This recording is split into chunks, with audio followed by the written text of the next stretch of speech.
تم پر روزہ رکھنا فرض کر دیا گیا جیسا کہ تم سے پہلے لوگوں پر فرض کیا گیا تھا تاکہ تم بچ جاؤ۔ گنتی کے چند دن ہیں، جو کوئی تم میں سے بیمار ہو یا مسافر ہو تو وہ گنتی کو دوسرے دنوں سے پورا کر لے، اور جو لوگ روزہ رکھنے کی طاقت نہ رکھتے ہوں وہ ایک مسکین کا کھانا فدیے میں دے۔ پھر جو کوئی خوشی سے نیکی کرے تو وہ اسی کے لیے بہتر ہے، اور یہ کہ تم روزہ رکھو یہی تمہارے لیے اچھا ہے اگر تم علم رکھتے ہو۔ رمضان کا مہینہ وہ مہینہ ہے جس میں قرآن نازل کیا گیا، جو لوگوں کے لیے ہدایت اور روشن نشانیوں پر مشتمل ہے اور فرقان بھی ہے۔ تو تم میں سے جو بھی اس مہینے کو پائے اسے چاہیے کہ وہ اس کے روزے رکھے، اور جو کوئی بیمار ہو یا سفر پر ہو، مسافر ہو تو وہ دوسرے دنوں سے گنتی پوری کر لے۔ اللہ تمہارے لیے آسانی چاہتا ہے اور تمہارے لیے تنگی نہیں چاہتا، اور تاکہ تم گنتی پوری کرو اور تاکہ تم اللہ کی بڑائی بیان کرو اس بات پر کہ اس نے تم کو ہدایت عطا کی، اور تاکہ تم شکر گزار بن سکو۔ اور جب میرے بندے آپ سے میرے بارے میں سوال کریں تو بتا دو کہ یقیناً میں قریب ہوں، میں پکارنے والے کی پکار کا جواب دیتا ہوں جب بھی وہ مجھے پکارے۔ بس چاہیے کہ وہ میری بات مانیں اور مجھ پر ایمان لائیں تاکہ وہ ہدایت پائیں۔ تمہارے لیے روزے کی راتوں میں اپنی بیویوں کے پاس جانا حلال کر دیا گیا، وہ تمہارا لباس ہیں اور تم ان کا لباس ہو۔ اللہ جانتا ہے کہ تم اپنے نفسوں سے خیانت کر رہے تھے، پھر وہ تم پر مہربان ہوا اور اس نے تم سے درگزر کیا۔ تو اب ان سے تعلق قائم کرو اور وہ تلاش کرو جو اللہ نے تمہارے لیے لکھا ہے، اور کھاؤ اور پیو یہاں تک کہ سفید دھاری سیاہ دھاری سے الگ ہو جائے فجر کے وقت۔ پھر اپنا روزہ رات تک پورا کر لو، اور ان سے مباشرت نہ کرو جبکہ تم مسجد میں اعتکاف کی حالت میں ہو۔ یہ اللہ کی حدود ہیں، ان کے قریب نہ جاؤ۔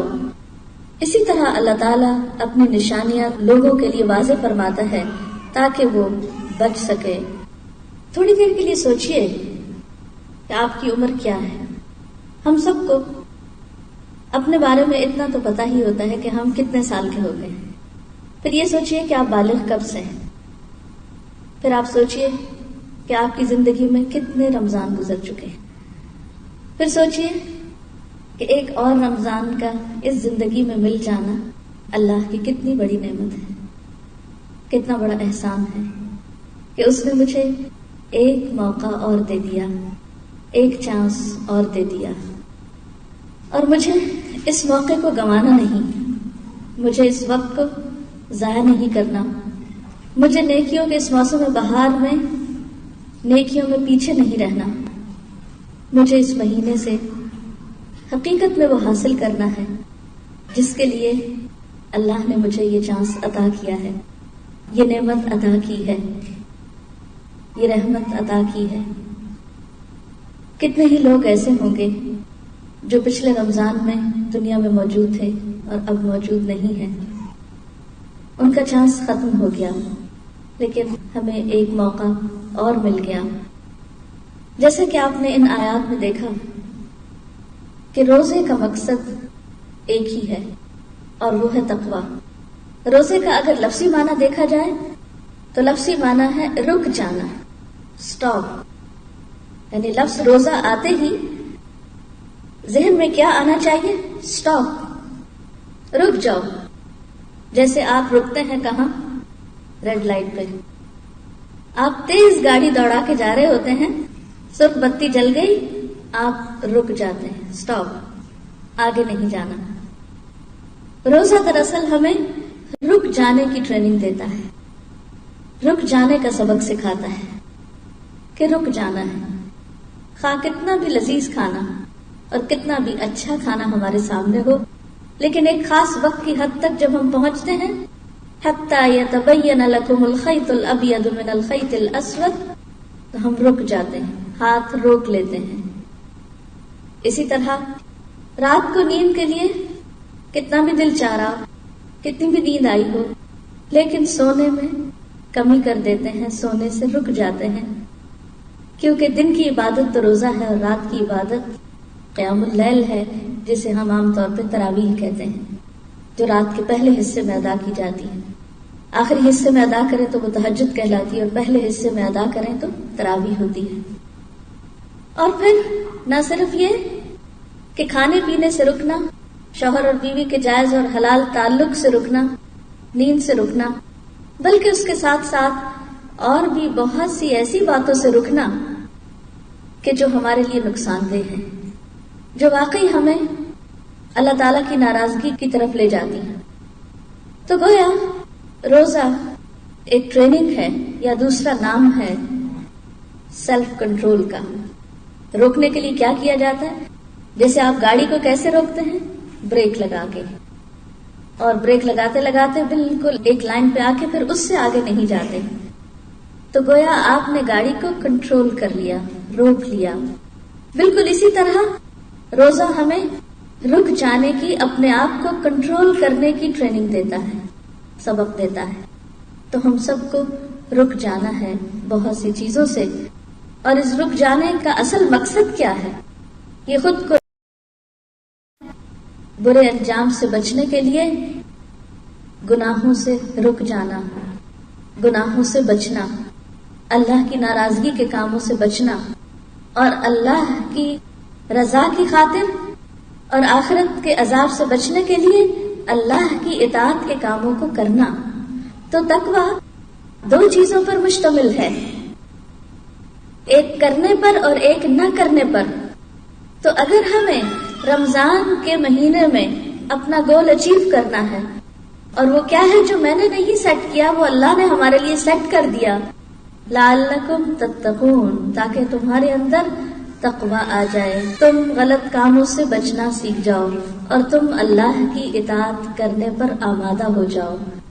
اللہ کی رضا میں، اللہ کی خوشی کے لیے وہ سب کچھ کرو جو اللہ تم سے چاہتا ہے کہ تم کرو، اور ان سب چیزوں سے بچ جاؤ جو اللہ تم سے چاہتا ہے کہ تم بچ جاؤ۔ تو ہمارا پھر رمضان کا گول کیا ہوا؟ رمضان کا مقصد کیا ہے؟ یہ ایک موقع جو ہمیں ملا ہے، یہ چانس جو ہمیں نصیب ہوا، اسے ہم نے کس کے لیے اویل کرنا ہے؟ اپنے اس ٹارگٹ کو میٹ کرنے کے لیے، اس گول کو پانے کے لیے، اور اپنے اس مقصد کو پورا کرنے کے لیے کہ مجھے روزے کے ذریعے، یاد رکھیے روزہ منزل نہیں ہے، روزہ ایک ذریعہ ہے، ایک ٹول ہے، ایک وسیلہ ہے، ایک واسطہ ہے جو آپ کو لے کے جائے گا آپ کی اصل منزل تک، جو اس بات کی ٹریننگ ہے کہ جب رکنے کو کہا جائے تو رکنا ہے، رکنا ہے، خود کو روکنا ہے۔ تو رکتے رکتے رکتے رکتے جب 30 دن آپ مسلسل اپنے آپ کو مختلف مواقع پر روکتے ہیں، نہ صرف یہ کہ کھانے پینے سے بلکہ ایسی باتوں سے بھی، اور ایسے ایکشن سے، اور ایسے جیسچر سے، اور ایسے ریاکشن سے کہ جو اللہ تعالیٰ کو پسند نہیں، تو یہ الٹیمیٹلی آپ کے اندر قوت پیدا کر دیتا ہے، آپ کو اسٹرانگ ایمان عطا کرتا ہے کہ جس کے نتیجے میں پھر آپ آئندہ سال میں آہستہ آہستہ اس انرجی کو استعمال کرتے کرتے حتیٰ کہ پھر سیچوریشن پوائنٹ پہ جب پہنچتے ہیں 11ویں مہینے میں، تو اللہ تعالیٰ پھر اپنی رحمت کر دیتا ہے، اور پھر ہمیں انرجائز کرنے کے لیے روزے جیسی نعمت عطا کرتا ہے۔ اور جیسا کہ آپ سب جانتے ہیں کہ روزہ عبادت ہے، تو بات یہ ہے کہ ہم سب سوچ لیں کہ میری زندگی کے جتنے بھی سال گزرے، جتنا بھی عرصہ ہو گیا مجھے بالغ ہوئے، جتنے بھی رمضان مجھے زندگی میں ملے، اور جو کچھ بھی میں اب تک کرتی رہی ہوں، مجھے اس سے بہتر کرنا ہے۔ جو کچھ میں آج ہوں، مجھے رمضان کے آخری دنوں میں اس سے بہتر بننا ہے، مجھے نیکی میں آگے جانا ہے، مجھے خیر میں آگے بڑھنا ہے، مجھے یہیں نہیں کھڑے رہنا۔ اس لیے کہ نبی صلی اللہ علیہ وسلم نے فرمایا، برباد ہو گیا وہ شخص، تباہ ہو گیا وہ شخص جس کا آج اس کے کل سے بہتر نہیں، جس کا آج، اس کا پریزنٹ اس کے پاسٹ سے اچھا نہیں۔ تو ہمیں پیچھے نہیں جانا، ہمیں اس حال میں بھی نہیں رہنا جس میں اب ہیں ہمیں اس سے آگے جانا ہے، اور اس کے لیے ہمیں تقویٰ کی ضرورت ہے۔ جیسے گاڑی کو آگے جانے کے لیے فیول چاہیے ہوتا ہے، آپ جتنی چاہیں قیمتی گاڑی لے لیں، بہترین سے بہترین ماڈل کی، لیکن اگر اس میں فیول نہیں تو وہ نہیں چلے گی، وہ آپ کو منزل تک نہیں پہنچائے گی، چاہے ہم بائی نیچر کتنے ہی اچھے انسان کیوں نہ ہوں، ہم ایک اچھے ہیومن بینگ کیوں نہ ہوں، ہم جو کچھ بھی ہوں، لیکن ہم سب جانتے ہیں کہ ہم اندر سے کمزور ہیں، اور ہمیں صرف ایک چیز طاقتور کرتی ہے، اور وہ اللہ سے مضبوط تعلق ہے، اللہ تعالیٰ کا قرب ہے۔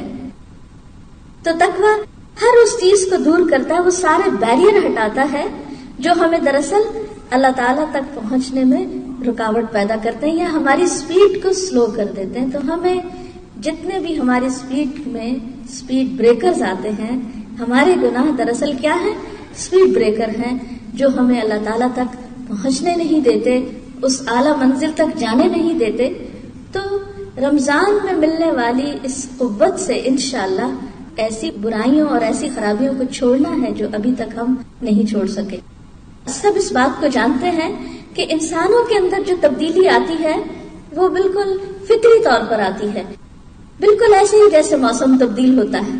آج کل آپ دیکھ رہے ہیں کہ موسم تبدیل ہو رہا ہے تو کیا ہوتا ہے، کبھی ایک دم ٹھنڈک ہو جاتی ہے، پھر گرمی لوٹ آتی ہے، پھر ٹھنڈک ہوتی ہے، پھر گرمی لوٹ آتی ہے۔ تو بالکل انسانوں کے اندر بھی جو تبدیلیاں ہوتی ہیں وہ اسی طرح ہوتی ہیں۔ اگر دیکھا جائے تو ہم اچھائی کی طرف بڑھتے ہیں، پھر ذرا سے ٹھنڈے پڑنے لگتے ہیں، پھر اس کے بعد پھر ذرا آگے بڑھتے ہیں، پھر پیچھے، پھر لیکن آپ نے یہ دیکھا ہوگا کہ جب موسم مثلا گرمی سے سردی کی طرف تبدیل ہوتا ہے تو پلٹ پلٹ کر گرمی کے جھونکے آتے ہیں، لیکن یہ نہیں ہوتا کہ وہ پھر سے پورا گرم ہو جائے، الٹیمیٹلی وہ پورا ٹھنڈا ہو جاتا ہے۔ اسی طرح جب سردیوں سے موسم گرمیوں میں بدلنا شروع ہوتا ہے تو بھی یہی پروسیس شروع ہوتا ہے، اچانک ایسا نہیں ہوتا کہ سخت سردی سے سخت گرمی آ جائے۔ اسی طرح آپ دیکھیے رات اور دن کے منظر کو، آپ دیکھیے کہ دن چڑھتا ہے، روز آپ کے سامنے مثال آتی ہے، آہستہ آہستہ آہستہ اندھیرا روشنی میں بدلتے بدلتے ایک پورے عروج پر پہنچ جاتا ہے۔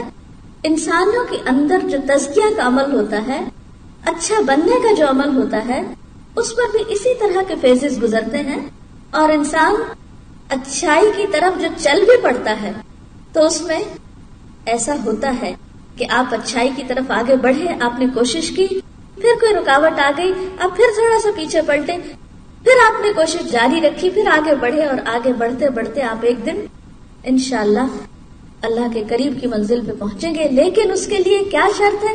مسلسل کوشش، اور ہمارا آج ہمارے کل سے بہتر ہو، اور ہمیں اس کے لیے باقاعدہ اپنی پلاننگ بھی کرنی ہے، اپنی ترجیحات مقرر کرنی ہے، یعنی اپنے گول کو سامنے رکھتے ہوئے اپنی پرائرٹیز کو طے کرنا ہے۔ کیونکہ جب تک ہم اپنی ترجیحات متعین نہیں کرتے، یعنی پرائرٹیز ہم اپنی سامنے نہیں رکھتے اور پھر پلاننگ نہیں کرتے، اس وقت تک ہم کام نہیں کر سکتے۔ تو اس میں آپ دیکھیے کہ آپ کی رمضان میں کیا ترجیحات ہوں گی۔ آپ کا رمضان کا مہینہ عام دنوں سے مختلف ہونا چاہیے، پورے گھر کا ایک ماحول بدلنا چاہیے، پورا انوائرمنٹ تبدیل ہونا چاہیے۔ وہ تبدیلی کس کس چیز میں ہوگی؟ وہ آپ کے اندر بھی ہوگی اور پورے گھر کے ٹائم ٹیبل میں بھی ہوگی۔ آپ کا سارا ٹائم ٹیبل بدلے گا، اور جب ٹائم ٹیبل بدلنا ہو تو اس کے لیے پوری ایک پلاننگ کرنی پڑتی ہے۔ اب دیکھیے کہ جو کچھ آپ کو رمضان میں کرنا ہے، مثلاً سب سے پہلی پرائرٹی آپ کی کیا ہے کہ آپ کو روزہ رکھنا ہے۔ پھر جیسا کہ ابھی آیات میں آپ نے سنا کہ قرآن پاک جو ہے وہ رمضان میں اترا ہے، اس لیے عام دنوں کے نسبت قرآن سے زیادہ تعلق قائم کرنا ہے۔ پھر اسی طرح قرآن کے ساتھ ساتھ اللہ سے دعائیں بھی خوب مانگنی، کیونکہ رمضان کے متعلقہ جو آیات ہیں اس میں قرآن کے بعد خاص طور پر وَإِذَا سَأَلَكَ عِبَادِي عَنِّي فَإِنِّي قَرِيبٌ أُجِيبُ دَعْوَةَ الدَّاعِ إِذَا دَعَانِ، دعاؤں کا ذکر آتا ہے۔ تو دعائیں آپ کو عام دنوں سے زیادہ مانگنی ہے، کیونکہ دعاؤں کی قبولیت کا مہینہ آ رہا ہے۔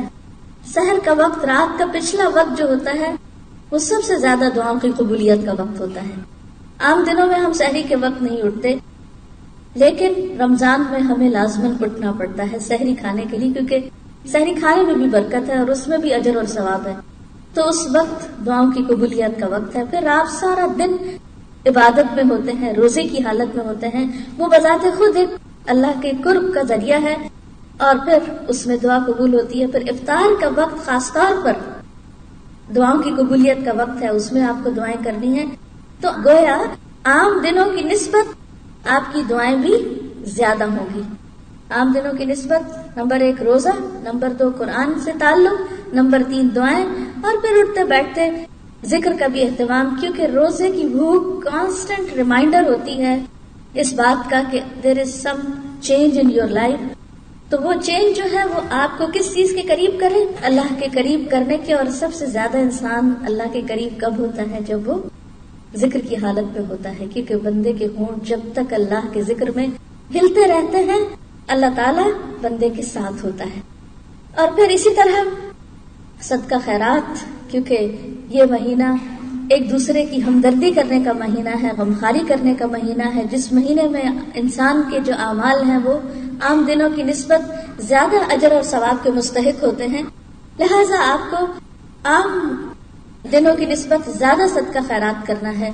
اس کے لیے آپ کو پھر پلاننگ کرنی ہوگی. پھر اسی طرح راتوں کی عبادت، خاص طور پر آخری عشرہ جو ہے اس میں آپ کو جو کچھ کرنا ہے اس کی پلاننگ بھی شروع سے ہی کرنی ہوگی. مثلاً اگر آپ کوئی کام کرتے ہیں یا کہیں جاب کرتے ہیں یا کوئی بھی آپ کا اور بزنس ہے یا کچھ، تو ان 10 راتوں کو خاص طور پر آپ اللہ کی عبادت کے لیے عام دنوں کی نسبت زیادہ خاص کر لیں. نبی صلی اللہ علیہ وسلم عام حالات میں بھی ہمیشہ نیکیوں کی طرف دوڑتے رہتے تھے، لیکن رمضان کے آخری عشرے میں خاص طور پر آپ صلی اللہ علیہ وسلم کے صدقہ خیرات کی خاص طور پر ذکر آتا ہے حدیث میں کہ آپ صلی اللہ علیہ وسلم جب جبریل سے ملتے، یعنی جبریل علیہ السلام سے، اور رمضان کی ہر رات میں آپ کی ملاقات ہوتی، تو آپ آندھی سے بھی زیادہ تیزی کے ساتھ صدقہ خیرات کیا کرتے تھے. تو اس مہینے میں کوشش یا ٹارگٹ ہمارا یہ ہونا چاہیے کہ کوئی بھی شخص جو ہمارے آس پاس یا ہمارے جان پہچان میں ہے، کوئی بھی خیر اور بھلائی سے محروم نہ رہ جائے، یا ہماری طرف سے اس کو کسی نہ کسی قسم کا فائدہ ضرور پہنچے. اور اس کے لیے بھی ہمیں پھر پلاننگ کرنا ہے.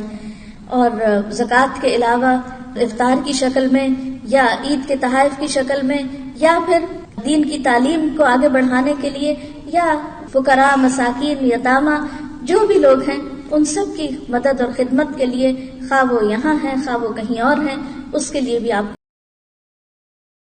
خصوصاً حقوق العباد میں صلہ رحمی، رشتہ داروں کا حق جو ہے اس کی طرف بھی توجہ کرنی ہوگی. تو بہرحال یہ ہماری ترجیحات میں سے ہوگا کہ یہ ہماری پرائرٹیز ہیں. عام دنوں میں یہ سب کام ہم کرتے بھی ہیں، نہیں بھی کرتے، کبھی آف اینڈ آن اوپر نیچے کرتے ہیں، لیکن ہمیں گن کے ٹارگٹ رکھ کے ان تمام چیزوں کو کرنا ہے. اور اس کے لیے پلاننگ کرنا ہے. پلاننگ کس طرح کرنا ہے؟ مثلا یہ ہے کہ آپ پہلی چیز یہ کہ روزے کی تو آٹومیٹکلی اللہ نے پلاننگ کر دی، شروع کرنے اور اختتام کرنے کا وقت مقرر کر دیا. لیکن اس کے لیے آپ پلاننگ یہ کریں گے کہ آپ کو مثلا روزے میں گھر والوں کو کھلانے پلانے کے لیے کیا بنانا ہوگا. مہینے بھر کا آپ مینیو بنا لیجئے، راشن ڈال لیجئے، جو کچھ بھی کرنا ہے. اگر رمضان سے 1-2 دن پہلے آپ ان تمام کاموں کو کر لیں تو اس میں یہ ہے کہ رمضان میں بازاروں میں زیادہ گھومنے پھرنے سے جو وقت ضائع ہوگا اس کو آپ بچا سکتے ہیں. اور اسی طرح عید سے پہلے جو کچھ آپ نے شاپنگ کرنی ہے وہ آخری عشرے جیسی قیمتی ترین دنوں کو ضائع کرنے کی بجائے آپ اس کو پہلے سے ہی کر لیں. اور پھر اس کے بعد جیسے تلاوت قرآن ہے تو آپ اس کے لیے ضرور پلان کیجئے کہ آپ کو کب، کس وقت، کہاں، کتنا پڑھنا ہے. ناظرہ میں آپ کتنا پڑھ سکتے ہیں، اور ریئلسٹک پلاننگ کیجئے. ایسی امیجنری پلاننگ نہ کریں کہ جو آپ کر نہ سکیں، کیونکہ اللہ تعالیٰ کے نزدیک یہ بات بہت غضبناک کرنے والی ہے. قرآن پاک میں اللہ تعالیٰ فرماتے ہیں یا ایھا الذین آمنوا لم تقولون ما لا تفعلون، اے لوگو جو ایمان لائے ہو، کیوں تم وہ باتیں کہتے ہو جو تم کرتے نہیں ہو. جو کرنا نہیں وہ کہنا بھی نہیں، اس کا پھر کوئی دعویٰ بھی نہیں کرنا. تو آپ جو بھی پلاننگ کریں وہ ایسی کریں جس کو آپ میٹ کر سکیں. مثلا اگر ٹارگٹ رکھتے ہیں کہ روز مجھے ناظرہ 1 سپارہ پڑھنا ہے تلاوت کا، تو پھر آپ دیکھیے کہ آپ کے پاس کون سا ایسا وقت ہے کہ جس میں آپ اس کو پورا کر لیں گے. آپ مثلا اس کو یوں بھی بانٹ سکتے ہیں کہ اکٹھا ایک ہی وقت میں سارا پڑھنے کی بجائے کچھ آپ فجر کی نماز کے بعد پڑھ لیں، کچھ ظہر کے بعد پڑھ لیں، کچھ عصر کے بعد پڑھ لیں. کچھ اگر آپ کہیں کام پر ہیں، مثلا ٹریول کر رہے ہیں، تو آپ کیا کیجئے، ٹریولنگ کے دوران اگر آپ خود گاڑی نہیں چلا رہے تو آپ اس وقت پڑھ سکتے ہیں. اور اگر آپ خود گاڑی چلا رہے ہیں تو قرآن پاک کی قرات کا سیٹ جو ہے وہ پہلے سے ہی لے کے رکھیں. الحمدللہ الہدا میں اویلیبل ہیں، اور مسجدوں وغیرہ میں جہاں کیسٹ شاپ ہیں. تلاوت کا ایک سیٹ آپ کے پاس ہونا چاہیے، اور وہ آج ہی آپ اپنی گاڑی میں ایسی جگہ پر نکال کے رکھ لیں، کیونکہ بعض اوقات چیز گھر میں رکھی ہوتی ہے لیکن وہ اتنی اوپر چڑھی ہوئی ہوتی ہے، اتنی نیچے، کہ وہ جب آدھا مہینہ گزر جاتا ہے تو پھر ہمیں وقت ملتا ہے اس کو نکالنے کا. ایسی کیسٹس جو آپ کہیں بند کیے ہوئے ہیں ان کو نکال کے باہر لائیے، ایسی جگہ رکھیے کہ جہاں سے آپ روزانہ ایک نکال کے سن سکتے ہو. تو اگر آپ پڑھ نہیں سکتے، یعنی آپ کو ایسی کمٹمنٹس ہیں، آپ کے اوپر کمانے کی ایسی ذمہ داری ہے، آپ کی ایسی مجبوریاں ہیں کہ آپ واقعی اللہ جانتا ہے کہ آپ انتہائی مجبور ہیں کہ پڑھنے کا واقعی وقت آپ کو نہیں ملتا، تو ایسی صورت میں پھر سننے کے لیے، اور آپ دیکھیے کہ اس ٹیکنالوجی کے دور میں سننے میں کچھ مشکل نہیں. اسی لیے قیامت کے دن اللہ تعالیٰ مجرموں کو جب سزا دیں گے تو وہ کہیں گے کہ اے کاش ہم سن لیتے، لو کننا نسمع او ناقل، یا ہم سمجھ لیتے، ما کننا فی اصحاب السعیر، تو ہم بھڑکتی ہوئی آگ والوں میں شامل نہ ہوتے. تو اس سے یہ ہے کہ ہمیں کم از کم جو ٹارگٹ اپنا رکھنا ہے کہ وہ ایک قرآن ضرور پورا کریں پڑھ کے. اور اگر پڑھ کے کسی بھی وجہ سے کہ آپ کو مثلاً بچپن سے پڑھنے کی عادت نہیں اور آپ کو 1 سے 12 کرنے میں 4 گھنٹے لگتے ہیں، تو ظاہر ہے کہ 4 گھنٹے اگر آپ نہ نکال سکے تو آپ کے اوپر پھر گلٹ رہ جائے گی. تو ایسے میں کیا کریں، سننا شروع کر دیں، اور اللہ کرے کہ آپ کی وہ عادت جو ہے وہ برقرار رہے، اور رمضان کے بعد بھی وہ کنٹینیو کرے، اور آپ سنتے سنتے اگلے رمضان تک کا پھر ایک ٹارگٹ رکھ لیں کہ آپ اس وقت تک جتنے آج فلوئنٹ ہیں اس سے زیادہ فلوئنٹ ہو چکے ہوں قرآن کے پڑھنے میں. کیونکہ سیکھنے کے عمل میں سب سے بنیادی چیز سننا ہے. جو انسان سنتا ہے وہ انسان پھر وہ چیز اس پہ رواں ہو جاتی ہے. تو انشاءاللہ تعالی تلاوت کا کم از کم 1 سپارہ، بہتر تو یہ ہے کہ 1 سپارہ آپ ویسے ریڈ کریں، 1 سپارہ تراویحوں میں سنیں، 1 سپارہ ترجمے کے ساتھ کہیں سنیں. اگر کہیں دورہ قرآن آپ کے آس پاس ہو رہا ہے تو، اور اگر نہیں ہو رہا تو فہم القرآن کی کیسٹس ہیں ترجمے کی، ان کو آپ سن لیں. اور کوئی نہیں تو کچھ سحری بناتے ہوئے، کچھ افطاری بناتے ہوئے، کوئی ڈرائیونگ کرتے ہوئے، کوئی اور کام کرتے ہوئے، جو بھی آپ کام کر رہے ہیں اس دوران اگر ٹارگٹ رکھ لیں کہ 1 سپارہ مجھے پورا کرنا ہے تو اچھا ہے. اور اگر وہ نہیں تو کہیں بھی قرآن کی جو کلاسز ہو رہی ہیں ان کو آپ جوائن کر کے کچھ نہ کچھ وقت دن کا ایسا ضرور نکالیں کہ جس میں آپ قرآن کی مجلس میں بیٹھیں.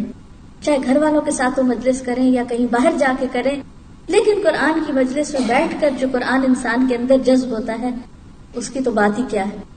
تو کیونکہ رمضان میں قرآن نازل کیا گیا ہے، اور یہ تجربے سے ثابت شدہ بات ہے کہ جتنا قرآن رمضان میں سمجھ میں آتا ہے اور دل میں اترتا ہے، عام دنوں میں روزے کے بغیر وہ بات ہی نہیں بنتی. کیونکہ اللہ تعالیٰ نے ان 2 چیزوں کو لازم و ملزوم رکھا. لہٰذا روزے کی حالت میں قرآن کا پڑھنا اور سننا، اور پھر خاص طور پر رات کے وقت، اور جیسے کہ وہ حدیث میں آتا ہے کہ قیامت کے دن روزہ اور قرآن انسان کے حق میں سفارش کریں گے، آ کے کھڑے ہو جائیں گے. روزہ کہے گا یا رب میں نے اس کو دن میں کھانے پینے اور دیگر شہوانی خواہشات سے روکے رکھا، تو اس کے حق میں میری سفارش قبول فرما. اور اسی طرح قرآن سفارش کرے گا کہ یا رب رات کو میں نے اسے نیند سے روکا. یعنی اس کی سفارش میں خاص طور پر رات کی نیند کا ذکر ہے. یعنی اگر دن میں نہیں وقت ملا کسی وجہ سے تو تراویح میں یا تو خود پڑھ کے یا آپ کسی مسجد میں جائیں یا گھر میں انتظام کریں، کچھ بھی کریں، لیکن میک شور کہ آپ کھڑے ہو کر قرآن کو پڑھیں یا سنیں. تو یہ زیادہ آپ کے لیے انشاءاللہ تعالی بہتر ہوگا. اور اس میں پھر آپ میں سے ہر ایک بیٹھ کے اپنی اپنی ریٹن پلاننگ کرے، مجھے یہ کام ایسے کرنا ہے، یہ کام ایسے کرنا ہے.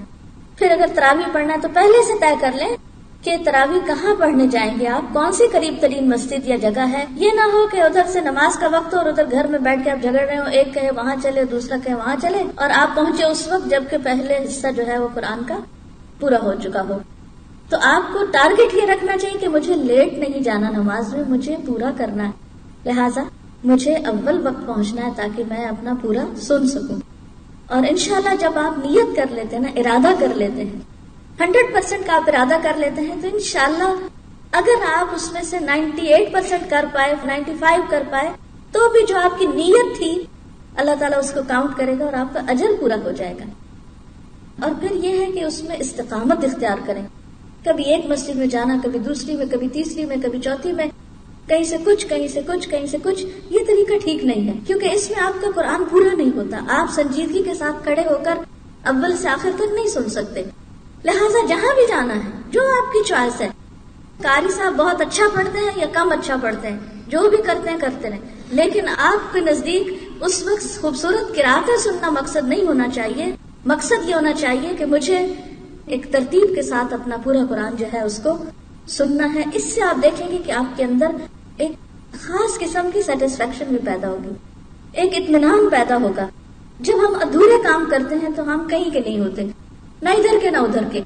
تو آپ کو اپنا ٹارگٹ کیا رکھنا، پلاننگ کیا کرنی ہے کہ مجھے قرآن پورا سننا ہے یا پورا پڑھنا ہے. خواتین یا ایسے لوگ کہ جن کے قریب کوئی مسجد نہیں ہے، یا ڈرائیو نہیں کر سکتے، یا کوئی لے جانے والا نہیں ہے، یا پھر کوئی پابندی نہیں ہے، تو ایسی صورت میں آپ کیا کر سکتے ہیں، گھر میں بھی خود سے پڑھ سکتے ہیں.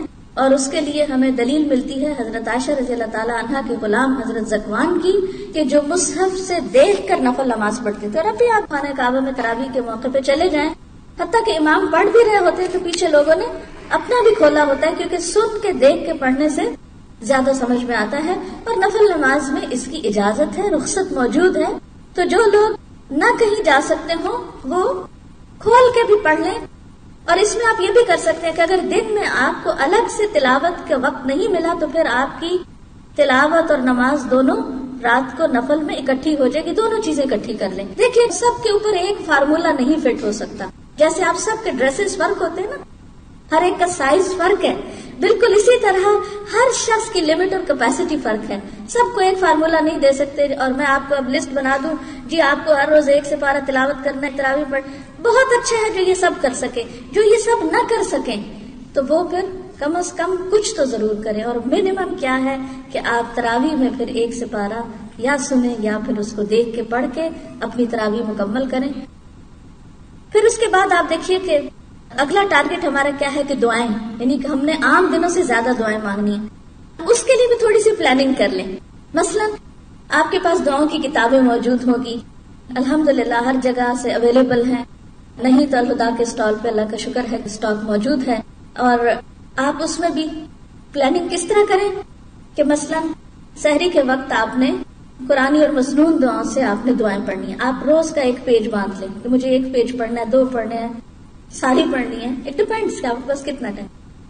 اچھا اس سے کیا ہوگا، جتنی بھی قرآنی دعائیں ہیں وہ ساری کی ساری آپ شروع سے لے کے آخر تک ایک صبح کے وقت میں، سحری کے وقت میں پڑھ جائیں گے. پھر اسی طرح صبح شام کی دعائیں بھی جو ہیں وہ بھی ہو سکتی ہیں. شام کے وقت، افطار کے وقت بھی آپ کیا کر سکتے ہیں، کوئی ایک کتاب مقرر کر لیں اور اس میں سے آپ شروع سے لگ کے، یعنی اگر آپ کو آتی ہے نا تو دعا کا صرف سیکوینس دیکھیں گے تاکہ مس نہ ہو، اور باقی آپ اپنے دل سے مانگیں گے. بند کر لیں اگر زبانی آتی ہے، اول تو آنی چاہیے کیونکہ دعا میں خشوع ضروری ہے. اور یہ کتاب کا بتانا یہ کوئی آپ کے اوپر فرض یا لازم نہیں، لیکن یہ میں پلاننگ آپ کو کر کے دے رہی ہوں کہ اس طرح فائدہ کیا ہوگا، چھوٹے گا کچھ نہیں. صفحہ ایک پڑھا ادھر سے ایک ادھر سے، نشانی رکھ لی. 30 دنوں پہ پڑھنا ہے تو ہفتے میں 1 دن ختم کرنی ہے، تو ہر روز پوری دعائیں پڑھنی ہے. تو یہ تو ہر ایک کے لیے اپنا میدان کھلا ہے، جتنا بھی کوئی جیسا کرنا چاہے وہ کر سکتا ہے. پھر اسی طرح ذکر اذکار ہے تو مثلاً آپ اس میں ورائٹی بہت موجود ہے. استغفار بھی موجود ہے، لا حول ولا قوت الا باللہ بھی ہے، سبحان اللہ و بحمدہ سبحان اللہ العظیم بھی ہے. تو آپ یہ کر سکتے ہیں کہ تھوڑا سا اپنا حساب رکھا کریں کہ میں کون کون سی تسبیح کی ہے یا نہیں کی. اس میں پھر آپ اپنے دن کی جو روٹین ہے، اور ہر ایک کی فرق ہوتی ہے. مثلا آپ بچوں کو اسکول چھوڑنے کے لیے جاتے ہیں تو آپ سوچیں جاتے ہوئے میں تسبیح پڑھوں گی سبحان اللہ کی، واپسی پہ میں لا حول ولا قوت الا باللہ پڑھوں گی. اب چھٹی کے وقت بچوں کو لینے جا رہے ہیں تو آپ استغفار جاتے ہوئے پڑھ لیں، واپسی پہ آپ چوتھا کلمہ جو ہے اس کو پڑھ لیں. یعنی اس سے کیا فائدہ ہوگا کہ ساری چیزوں کا جو فیض اور برکت ہے انشاءاللہ تعالیٰ وہ آپ کو نصیب ہوگی. پھر اسی طرح آپ دیکھیے کہ صدقہ خیرات جو ہے اس کی بھی پلاننگ کریں. اگر آپ کو زکوٰۃ دینی ہے تو ابھی سے آپ اپنی جیولری، اپنی ہر چیز کی پوری کیلکولیشن کر لیں کہ آپ کے پاس زکوٰۃ کے قابل کیا کیا چیزیں، کل آپ کے پاس پیسے کتنے ہیں، کرنسی میں کیا ہے آپ کے پاس. پھر اس کے بعد یہ کہ گولڈ کتنا ہے آپ کے پاس. باقی آپ کے پاس کوئی ایسی چیز ہے جو آمدنی کا ذریعہ ہے یا جس پر زکوٰۃ لاگو ہوتی ہے، یہاں ہے یا کسی اور ملک میں ہے یا کسی بینک میں ہے یا گھر میں رکھی ہوئی ہے، وٹ ایور، سب کو اپنا پتا ہوتا ہے. اور اس بہانے وہ ساری جو چیزیں وہ بھی سامنے آ جاتی ہیں. اگر اس میں سے کچھ وصیت کرنا ہے آپ کو تو بھی آپ کے سامنے ایک پوری لسٹ آ جائے گی کہ میں اس چیز کی مالک ہوں، اور اس میں سے میں اگر معلوم نہیں آئندہ زندگی کیا ہو، اتنا میں اللہ کے راستے میں دینا چاہتی ہوں، یا اتنا فلاں بچے کو یا کسی کو پڑھنے کو یا وٹ ایور، تو اس کی بھی آپ ایک طرح سے لسٹ بنا لیں. اور زکوٰۃ ویسے تو اس مہینے میں ڈیو ہوتی ہے جب آپ مالک ہوئے مال کے، لیکن اگر تھوڑا آگے پیچھے بھی ہو تو رمضان میں دینے سے یہ ہے کہ اجر و ثواب زیادہ ہوتا ہے. لیکن اس میں غیر معمولی تاخیر نہیں کہ 6 مہینے آپ کے ہو گئے زکوٰۃ کو ڈیو اور آپ روک کے رکھے زکوٰۃ کا مال کہ جی رمضان آئے گا تو پھر میں زکوٰۃ دوں گی. تو یہ طریقہ درست نہیں ہے. اس میں آپ دے دیجئے، اور اگر اگلے سال کا آپ نے ابھی سے دینا ہے تو پہلے پھر آپ دے دیجئے اگر رمضان کا ثواب آپ کو حاصل کرنا ہے. لیکن بلا وجہ اس کو ڈیلے نہیں کرنا چاہیے. یا پھر آگے آ رہا ہے حج کا مہینہ، تو ذوالحج کے پہلے 10 دنوں میں کوئی بھی جو نیکی کا کام ہے وہ پورے سال کے کاموں سے افضل ہوتا ہے. تو ان دنوں میں بھی پھر آپ اگر ابھی کچھ کمی بیشی ہو گئی تو وہاں پوری کر لیں. پھر اس میں آپ دیکھیے کہ صدقہ خیرات میں آپ یہ بھی دیکھ سکتے ہیں کتنا حصہ فقیروں مسکینوں کو کھانا کھلانے پہ، کتنا رشتہ داروں کو، بہن بھائیوں کو، یا اور جو بھی اور عزیز رشتہ دار ہیں ان کو کیا دینا ہے. اپنے الماریاں اپنی ہر چیز نکال کے دیکھ کے اچھا یہ فلاں کو یعنی ایک جنرل سا آئیڈیا کر لے کہ کس کس کو مجھے عید پر یا ویسے رشتہ داری کے حق کے ادا کرنے کے موقع پہ کیا دینا ہے. پھر اسی طرح اگر آپ روزہ نہیں رکھ پائیں گے، مثلا حاملہ عورتیں جو ہیں فدیہ دے سکتی ہیں اور بعد میں قضا رکھ سکتی ہیں، یا پھر یہ ہے کہ آپ بیمار ہیں، یا یہ کہ ایسی بیماری ہے جس کو کبھی بھی درست نہیں ہونا، یا بوڑھے ہیں ایسے لوگ، تو ان کی جو کیلکولیشن ہے وہ ابھی سے کر کے آپ اس پیسے کو بھی شروع رمضان میں ہی نکال دیں. پھر اسی طرح یہ ہے کہ اگر آخری عشرے کی کوئی خاص آپ نے عبادت کرنی ہے، کہیں سے چھٹی لینی ہے، تو وہ اپلائی کرے، کچھ کرے، پلان کریں کہ مجھے تاک راتوں میں کیا کیا کرنا ہوگا. مثلا قرآن پڑھنا ہے، یا نوافل پڑھنے ہیں، یا اعتکاف کرنا ہے، یا کچھ اور کرنا ہے، تو وہ ابھی سے آپ کے ذہن میں ہونا چاہیے. کیونکہ عام طور پہ ہوتا ہے کہ جب کام بالکل سر پہ آ جاتا ہے پھر ہم شروع کرتے ہیں تو اس وقت پھر ہم صحیح طور پر اس کو ادا نہیں کر سکتے. پھر اسی طرح یہ ہے کہ آپ نے اگر کوئی بھی اور نیکی کا کام سوچا، خاص طور پر روزہ جو ہے سیلف کنٹرول کی چونکہ ایک مشق ہے، تو اپنی اس بات کی بھی کوئی پلاننگ کر لیں کہ میں نے رمضان میں مثلا جھوٹ سے بالکل پرہیز کرنا ہے، اور پھر رمضان کے بعد بھی میں آئندہ زندگی میں اب اس سے توبہ کرتی ہوں، کیونکہ قیامت کے دن سچے لوگوں کو ان کی سچائی فائدہ دے گی. ھذا یوم ینفع الصادقین صدقہم، یہ وہ دن ہے جس دن سچے لوگوں کو ان کی سچائی فائدہ دے گی. سچائی فائدہ دینے والی چیز ہے. اور ایک حدیث میں آتا ہے من لم يدع قول الزور والعمل به فليس لله حاجة ان يدع طعامه وشرابه، کہ جس نے روزہ رکھ کے بھی جھوٹ بولنا اور جھوٹ پر عمل کرنا نہ چھوڑا، اللہ کو اس بات کی کوئی ضرورت نہیں کہ وہ شخص کھانا پینا چھوڑ دے، بھوکا پیاسا رہے، کیونکہ اس کا روزہ پھر محض بھوک پیاس ہے. تو خاص طور پر ہم سب کو اخلاقیات میں سے جس چیز کی پریکٹس کرنی ہے اس میں نمبر 1 جھوٹ چھوڑنے کی بات ہے. تو ہم سب اگر اپنے ساتھ عہد کریں کہ اس رمضان میں کانشیسلی، اور اس میں آپ دیکھیے کہ بعض اوقات ہم بڑے بڑے جھوٹ نہیں بولتے مگر چھوٹی چھوٹی باتوں میں پرواہ نہیں کرتے. مثلا جھوٹ کی کون سی قسمیں ہیں جن سے عام طور پر ہم نہیں بچتے؟ مذاق میں جھوٹ. اچھے بھلے سمجھدار لوگ بعض اوقات مذاق میں جھوٹ بولتے ہیں، حالانکہ اس شخص کے لیے ہلاکت بتائی گئی جو مذاق میں جھوٹ بولے، یعنی پسندیدہ نہیں ہے. پھر اسی طرح آپ دیکھیے کہ ہم مبالغہ آرائی میں جھوٹ بول جاتے ہیں بعض اوقات، یعنی چھوٹی سی بات ہوتی ہے اس کو اتنا بڑا بنا کے دکھاتے ہیں. بات کچھ ہوتی ہے اس کو بالکل بدل کے کچھ اور بتاتے ہیں. یہ بھی جھوٹ کی قسم ہے. ان سے بھی بچنے کی ضرورت ہے.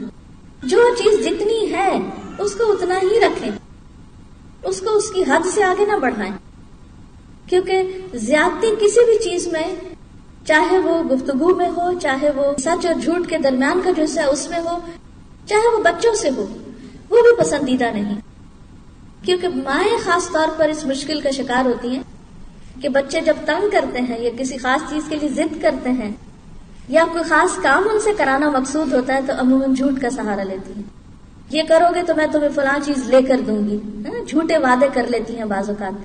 ان سارے قسم کے جھوٹوں سے نکلنا ہے، کیونکہ سچا انسان جسے صدیق کہتے ہیں. صدیق انسان اسی وقت ہو سکتا ہے کہ جب ہر قسم کے جھوٹ سے باہر نکلے. حضرت مریم کی صفت جو تھی قرآن میں صدیقہ آئی ہے. وَأُمُّهُ صدیقہ، حضرت مسیح علیہ السلام کی والدہ کو صدیقہ کہا گیا. ابو بکر صدیق رضی اللہ تعالیٰ عنہ کے تو نام کے ساتھ یہ ٹائٹل لگ گیا کہ وہ صدیق تھے. حضرت عائشہ کے نام کے ساتھ لگ گیا. تو کیا ہم ان صراط الذین انعمت علیہم کی پیروی نہیں کریں گے؟ اور ہمیں اس کی بھی پلاننگ کرنا ہے کہ ہم کہاں کہاں اس مشکل کا شکار ہو جاتے ہیں اور اس کو ہمیں کس طرح کنٹرول کرنا ہے.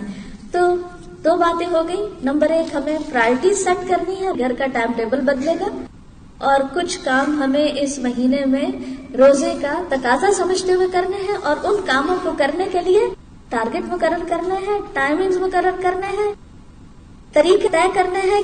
حتیٰ کہ یہاں تک پلان کر لیں کہ آپ کو عید کی نماز کس مسجد میں پڑھنی ہے، کیونکہ اس سے وقت بچتا ہے.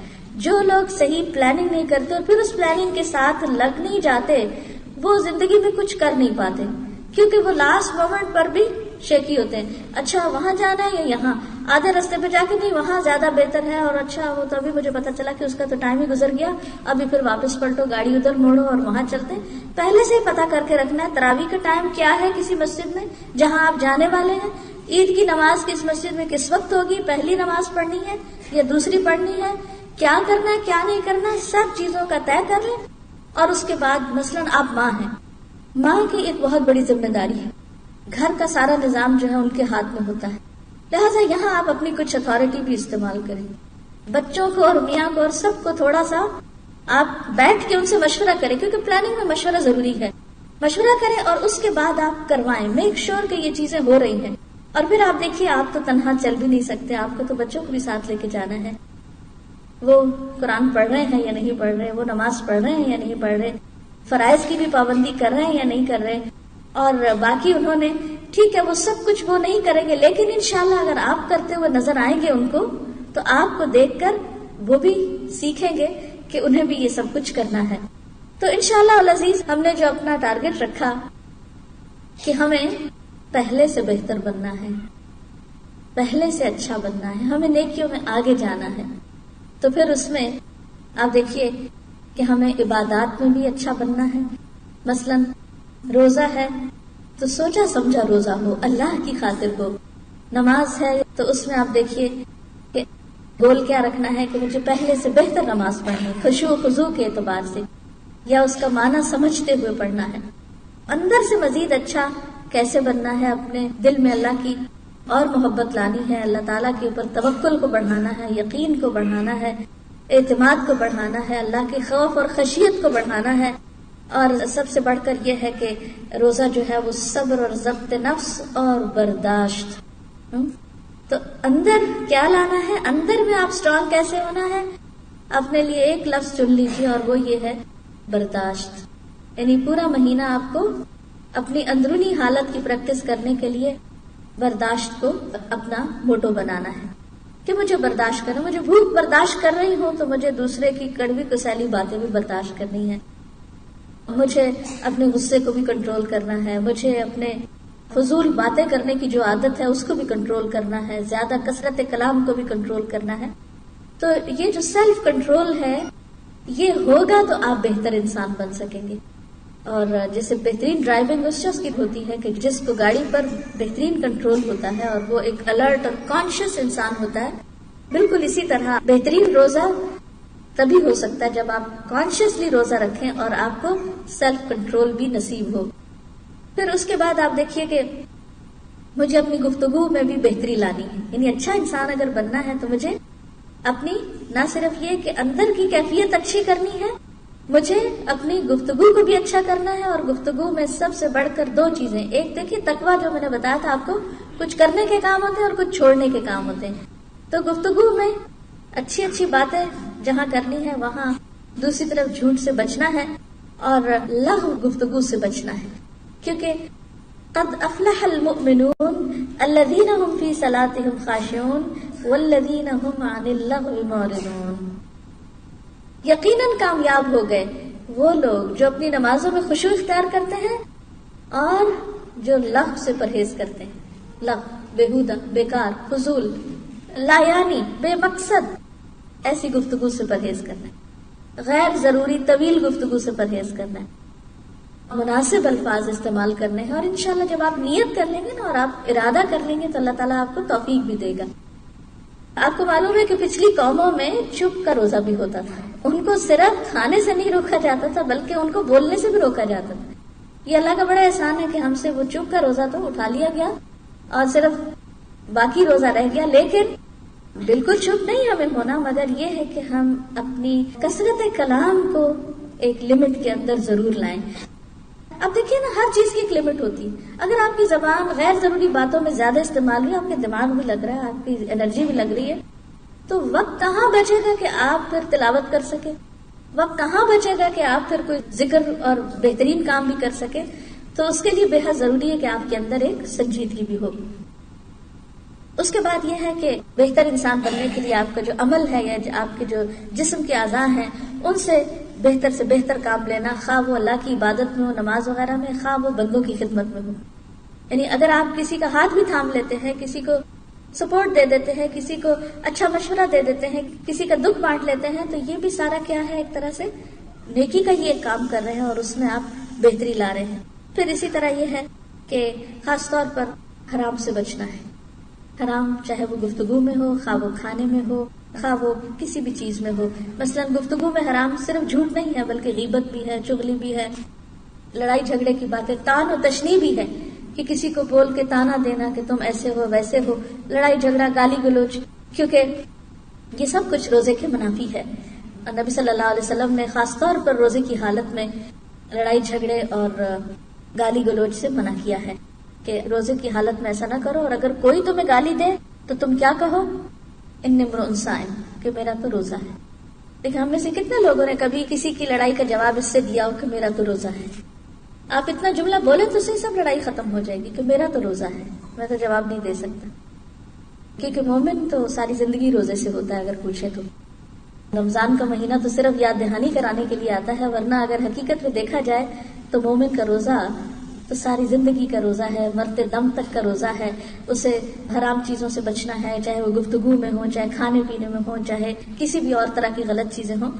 تو ان سب چیزوں کو ہمیں اپنے سامنے رکھ کے، پلاننگ کر کے اور اوقات کو مقرر کر کے ہمیں کرنا ہے، کیونکہ اوقات مقرر کرنا جو ہے وہ بے حد ضروری ہے۔ اگر وقت مقرر نہ کیا تو بھی کام نہیں ہو سکتے۔ روزے سے متعلق چند ایک فقہی مسائل بھی آپ کی خدمت میں پیش کرتی ہوں۔ روزہ چونکہ ایک عبادت ہے، ایک ریچول ہے، تو جس طرح نماز کے کچھ شرائط ہیں، کچھ اس میں پابندیاں ہیں، کچھ اس کی درستگی کے لیے ضروری چیزیں ہیں، اسی طرح صحیح طور پر روزہ رکھنے کے لیے بھی اور روزے کے درست ہونے کے لیے بھی کچھ شرائط اور کچھ پابندیاں ہیں جن کا خیال رکھنا ضروری ہے۔ میں نے تقویٰ کا پہلو ہے اس کو پہلے اس لیے اجاگر کیا کیونکہ ہمیں اصل چیز تو اس مقصد کو حاصل کرنا ہے، اور پھر اس کے بعد یہ کہ ذریعہ کا درست ہونا وہ ضروری ہے۔ یہ بالکل ایسے ہی ہے کہ جیسے آپ کو اگر پیاس لگی ہو تو آپ کیا کرتے ہیں؟ پانی پیتے ہیں۔ اصل مقصد آپ کا کیا ہے؟ پیاس بجھانا، لیکن اس کے لیے آپ کیا چیز استعمال کر رہے ہیں؟ پانی۔ اب جب آپ پانی پیئیں گے تو پانی کے لیے اس برتن کا صاف ہونا بھی ضروری ہے جس میں آپ پانی پی رہے ہیں، اور پانی کا بھی صاف ہونا ضروری ہے، اور پھر اتنی مقدار میں ہونا بھی ضروری ہے کہ جس سے آپ کی پیاس بجھ سکے۔ کیونکہ اگر آپ ضرورت سے زائد پانی پی جاتے ہیں تو بھی ٹھیک نہیں، اور اگر آپ کو کم ملتا ہے تو بھی آپ کی تسلی نہیں ہوتی، اور اگر پانی تو ڈھیر ہے مگر وہ پاک صاف نہیں تو بھی ٹھیک نہیں۔ تو اس میں جو شرائط ہیں پیاس بجھانے کی وہ اس پانی میں پوری ہونی چاہیے ہر اعتبار سے۔ اسی طرح تقویٰ کا حصول اگرچہ ہمارا مقصد ہے، لیکن ذریعہ اور طریقہ اور جو کچھ کرنا ہے روزے کی حالت میں، جن چیزوں سے بچنا ہے ان کا بھی درست ہونا ضروری ہے۔ سب سے پہلی بات تو یہ ہے کہ روزہ ایک فرض عبادت ہے، جو بیسک اسلام کے پلرز ہیں اس میں سے ایک پلر ہے، جیسے نماز ہے، روزہ ہے، حج ہے، زکوٰۃ ہے۔ تو اسی طرح روزہ جو ہے فرض ہے، لیکن کس پر؟ عاقل پر، بالغ پر۔ عاقل سے مراد یہ ہے کہ باشعور ہو، مجنون پر روزہ نہیں ہے۔ ایسا انسان جو چاہے بالغ ہی کیوں نہ ہو لیکن اگر اس کی عقل صحیح کام نہیں کرتی، اس کو پتہ ہی نہیں کہ وہ روزے سے ہے، وہ چاہے تو کچھ کھا لے یا پی لے، تو شریعت نے اس کو مکلف نہیں قرار دیا. جیسے کہ حدیث میں آتا ہے کہ 3 لوگوں سے قلم اٹھا لیا گیا، یعنی ان کے اعمال نامہ نہیں لکھا جاتا. بچہ جب تک کہ بالغ نہ ہو جائے، سویا ہوا شخص جب تک کہ جاگ نہ جائے، یعنی اگر کوئی شخص سوئے ہوئے میں باتیں کر رہا ہے تو وہ باتیں اس کے اعمال نامے میں حق یا خلاف میں نہیں لکھی جائیں گی. اسی طرح تیسری چیز جو ہے وہ جنون ہے. اگر کوئی شخص بے ہوش ہے یا یہ کہ قومے میں ہے یا کسی بھی وجہ سے شعور نہیں رکھتا یا تھوڑا بہت شعور بھی ہے مگر بچوں جتنا ہے، تو ایسی صورت میں اس پر روزہ نہیں ہے. اور پھر اسی طرح نابالغ بچے پر بھی روزہ فرض نہیں، بالغ پر فرض ہے. اور بلوغت کی علامت لڑکیوں میں کیا ہے؟ پیریڈز کا شروع ہونا. بعض بچیوں میں اگر 10 ایئرز میں 10 سال کی عمر میں شروع ہو رہے ہیں تو 10 سال کی عمر سے روزہ فرض ہو چکا ہے. اگر وہ چھوڑتی ہیں تو اس کی قضا کرنی ہوگی. اور اس میں خاص طور پر آپ دیکھیے کہ بعض اوقات چھوٹے چھوٹے عذر یا چھوٹا چھوٹا بہانہ کر کے ہم روزہ جو ہے اس کو چھوڑ دیتے ہیں. تو اس میں آپ دیکھیے کہ حدیث میں آتا ہے کہ آپ صلی اللہ علیہ وسلم نے فرمایا، میں نے اپنی امت کے ایک آدمی کو خواب میں دیکھا، اور پیغمبروں کے خواب سچے ہوتے ہیں، حقیقت پر مبنی ہوتے ہیں. میں نے اپنی امت کے یعنی مسلمانوں میں سے ایک شخص کو خواب میں دیکھا کہ وہ پیاس سے ہانپ رہا ہے، پیاسا ہے، جیسے یعنی کہ شدید پیاس کا شکار ہے. جب بھی حوض پر وارد ہوتا ہے یعنی حوض پر پانی پینے کے لیے آتا ہے، اسے روک دیا جاتا ہے، آنے نہیں دیا جاتا. یہ وہ شخص ہے کہ جب اس کے پاس رمضان کا روزہ آیا تو اس نے اس کو پانی دیا، یعنی رمضان کے روزے کو اس نے پانی دیا اور سیر کر دیا، یعنی روزہ نہ رکھا. یعنی روزہ نہ رکھنا جو ہے اور ایک روزہ بغیر کسی عذر کے چھوڑنا اتنا بڑا نقصان ہے کہ اگر انسان ساری زندگی میں روزے رکھتا رہے عام دنوں میں تو وہ اس ایک روزے کے ثواب کو نہیں پہنچ سکتا، اس ایک روزے کے برابر نہیں انسان جا سکتا. حقیقت میں بہنوں، رمضان کا ایک ایک دن انتہائی قیمتی دن ہے.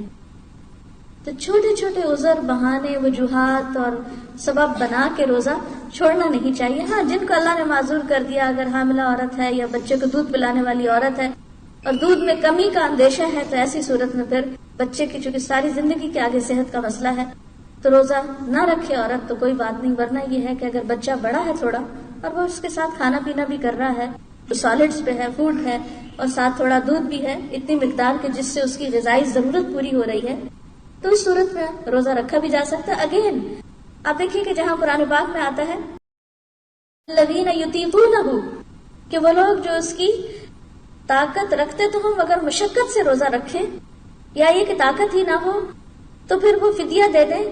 اور ساتھ ہی فرمایا وَأَن تَصُومُوا خَيْرٌ لَكُمْ، یعنی صرف ایک رخصت اس لیے نہیں رخصت کہ بس ہر شخص رخصت کے پیچھے دوڑ پڑے، اس میں بھی یہ ہے کہ جو رخصت نہ لینا چاہے اور سہولت سے کام کر سکے تو وہ کر لے، لیکن مشقت میں پڑھ کے نہیں، پھر وہ اللہ کی ناراضگی ہوگی. کیونکہ اللہ تعالیٰ کو یہ بات پسند ہے کہ اس کی رخصتوں کو بھی قبول کیا جائے جس طرح اس کی پابندیوں کو قبول کیا جاتا ہے. یعنی جس طرح اللہ تعالیٰ نے جو چیزیں ہمارے لیے ہمیں روکا اس سے اور ہم رک جاتے ہیں، اسی طرح اللہ تعالیٰ کو کیا پسند ہے کہ جو چیز میں نے آسانی دی تو میں دین میں اس آسانی کو بھی اختیار کرو. تو بہرحال روزہ جو ہے وہ لازم ہے.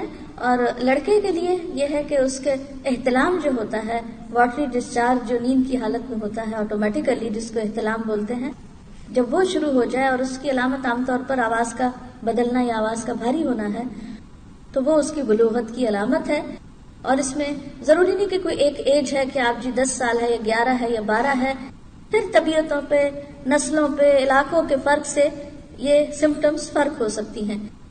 لیکن اگر وہ سمپٹمز کافی عرصے تک نہیں ظاہر ہو رہی تو ایسی صورت میں پھر اگر 15 سال کی عمر سے تجاوز کر رہی تو پھر روزہ ایک طرح سے فرض ہو جائے گا. بہرحال اس میں بلوغت کے بارے میں بہت سی الگ بحث موجود ہے جس میں جانے کا اس وقت موقع نہیں ہے.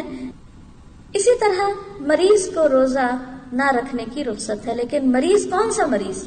ہر مریض نہیں، یہ نہیں کہ فلو ہو گیا تو جی اب آج روزہ نہیں رکھ رہے کیونکہ فلو ہو گیا. فلو کو تو بلکہ آرام آئے گا اگر آپ روزہ رکھے تو وہ مریض جس کے مرض میں روزہ رکھنے سے اضافہ ہو، جس کی تکلیف میں اضافہ. مثلا السر کے بعض مریض ہوتے ہیں کہ جن کو ہر تھوڑی دیر کے بعد کھانا پڑتا ہے. پھر یہ بھی نہیں کہ صرف ایک مرض کا آپ نے ڈاکٹر نے آپ کو بتا دیا جی آپ کو السر ہے تو اب آپ کا چونکہ مجھے السر ہے اس لیے مجھے روزہ نہیں رکھنا. نہیں، ہر مریض کا اور ہر طبیعت کا فرق ہوتا ہے. روزے کی حالت میں لغو اور رفث اور ان چیزوں سے بچنا چاہیے. نبی صلی اللہ علیہ وسلم نے فرمایا کتنے ہی روزہ دار ایسے ہیں جن کو اپنے روزے سے سوائے بھوک پیاس کے کچھ بھی نہیں ملتا، اور کتنے ہی راتوں کو قیام کرنے والے ایسے ہیں کہ جن کو اپنے رات کے قیام میں سوائے رات جاگنے کے کچھ بھی حاصل نہیں ہوتا.